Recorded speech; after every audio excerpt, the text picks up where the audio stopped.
Okay, friends, back to our digital math tutor classroom. Now, look at this mathematics. X raised to the power 6 minus 64 equals 0. Find the value of x. Now, it's very simple. We want to take the easiest route.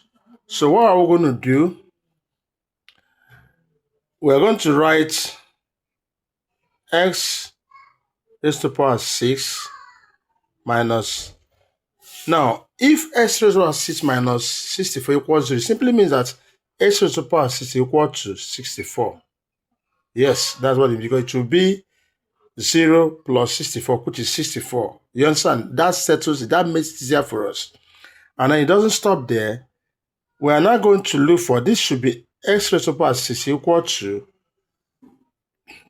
do you know that 64 is something as 2 raised to the power 6? That's what it is.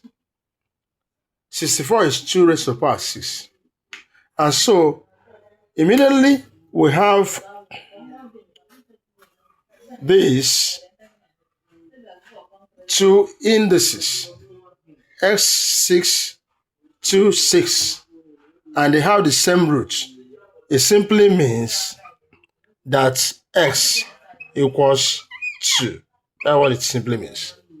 Because if x raised to the power 6 is something as 2 raised to the power 6, it simply means that x equals 2. So as look at this particular question, it looks so difficult, but at the tail end of the matter, the answer is 2. So these are questions you see in secondary school mathematics. Children struggle on this, or junior GS3 classes. But if you keep on following what we do here, you're definitely going to get all of these things. It's not going to be difficult for you.